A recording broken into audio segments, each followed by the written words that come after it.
Hey gardeners, today we're at Jazz's house and we are first day of spring, finally. And we're going to be planting some carrots. There's Hi. Jazz. Hi everybody. We're planting carrots. Finally, after a long, cold winter, I'm getting my hands dirty. Yeah, last time we were here, it was a much different story out here. It was completely frozen. It was a blizzard. It was a blizzard. It was snowing like crazy. There's still a little bit of ice left over here. And yeah, this seems kind of crazy to be planting some seeds in a container when there's still ice on the ground. But that's the best part, is they're in a container, so they're not in the frozen ground, and we get a little bit of a jump start in the season.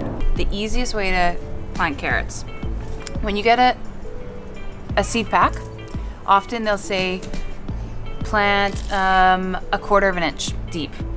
So that means the seed is tiny and it can't be planted too deep or it's not going to germinate. Mm-hmm. But there's really a nice trick to this.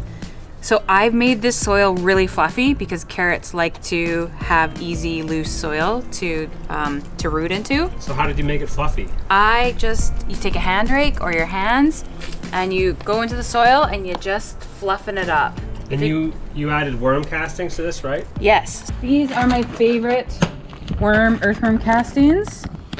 And I add about 20% to my medium. Okay. So that's basically a bag of worm shit. Absolutely. Cool. And the plants love it.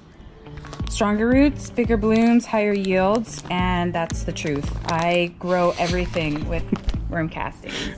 Great. Nothing like spending your hard-earned money on a bag of poop.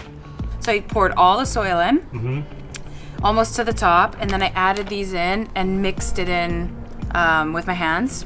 Then I wet it a little bit because if there's a bit of wind, you don't want the seeds, which are so small, to pick up and take off on you. So all I'm doing is making a row to plant the seeds, and I'm just lightly dragging my finger down the soil. Basically, I'm just making it so I can see where I'm gonna plant. It's not gonna be too deep. So you don't need to be super accurate with, a quarter of an inch. Don't be afraid. Just if you are lightly using your finger to make a row, you're not gonna go too deep. And see how small these carrot seeds are. Yeah. Very small. They look like they're pretty much smaller than a grain of rice even. Oh yeah, way smaller than a grain of rice. So now what I'm going to do is lightly sprinkle, dropping 1 or 2 or 3, however many fall, because we're gonna thin these out after they germinate. I'm just going in a smooth, steady motion. I'm looking to drop the seeds very balanced so I get a full row of carrots. And I don't have very many left. Okay. So I'm just gonna drop them all in. So I would say you probably dropped about like 30 to 50 seeds in there. Yeah, that seems about right. Okay. So they're in there now. So I could either take a bit of soil, because I've already planted these, I don't want to disturb anything too much, and I could lightly sprinkle the soil over top, or you can just push some of the soil from the sides and push it right back over top. Press gently to make a bit of soil contact with the seed, and most important, don't forget to label. Don't forget your labels. Especially because I have planted, which is so cool if you don't have a lot of space. Yeah. I planted 5 different types of carrots, 3 different types, orange, yellow, red, 3 different colors, and 5 different varieties of carrots in this one Rubbermaid bin. Now, here is the trick for the next step.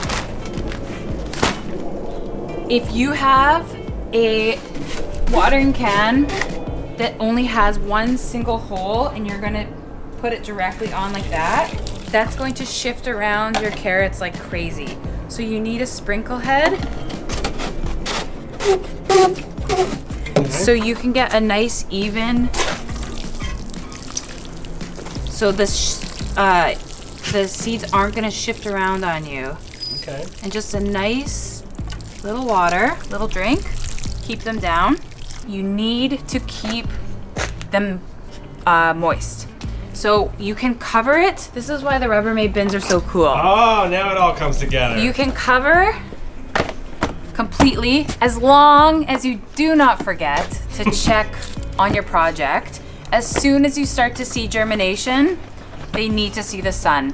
But the seeds themselves don't need light to germinate. They need that moisture. So I'm gonna water these maybe every day. That's it. That's why this planting in a bin like this is so cool. I also need to mention that I drilled holes in the bottom of this Rubbermaid bin. Oh yeah.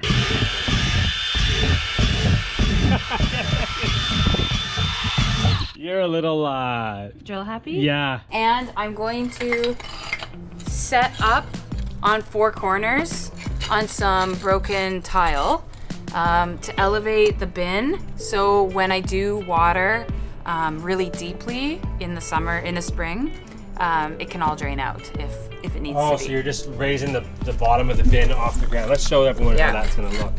Whoa. Be like this. Oh, right, so the water I can drain out. purposely drilled the holes in the middle so I could prop up the 4 corners. Okay.